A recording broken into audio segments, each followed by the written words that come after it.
और बड़ी खबर है इजराइल और ईरान से जुड़ी हुई। तो इजराइल के कई शहरों में सायरन बजने की जानकारी फिर से सामने आ रही है। हाइफा में लोग खुद को बचाने में जुटे हुए हैं। ईरान की ओर से मिसाइलें दागी जा रही हैं। इजराइल पर ईरान ने फिर से हमला किया है। तो आपको बता चलें, इजराइल और ईरान की कशीदगी लगातार बढ़ती हुई नजर आ रही है और इजराइल में खौफ व हरासा का माहौल है।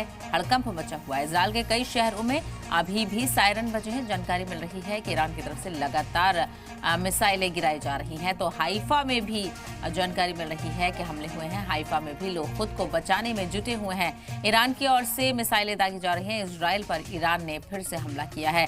तो कशीदगी लगातार बढ़ती हुई नजर आ रही है। ईरान यहाँ पर काफी हमलावर नजर आ रहा है और अब इजराइल को करारा जवाब देने के लिए ईरान की तरफ से ताबड़तोड़ मिसाइलें दागी जा रही हैं।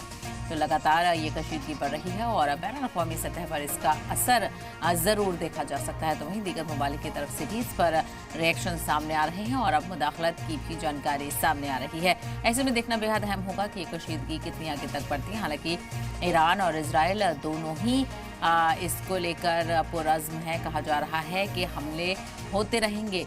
तो कई जगहों पर इजराइल ने ईरान में हमले किए और न्यूक्लियर ठिकानों को निशाना बनाया। तो दूसरी तरफ पलटवार में ईरान ने अपना बदला लिया और 24 घंटे के अंदर ईरान ने ताबड़तोड़ मिसाइलें इजराइल में दागी, जिससे कई इमारतों को नुकसान पहुंचा है। कई लोगों के मौत और जख्मी होने की भी खबर सामने आ रही है।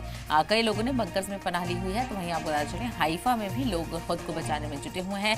ईरान की ओर से लगातार मिसाइलें दागी जा रही हैं। इजराइल पर ईरान ने फिर से हमला किया है।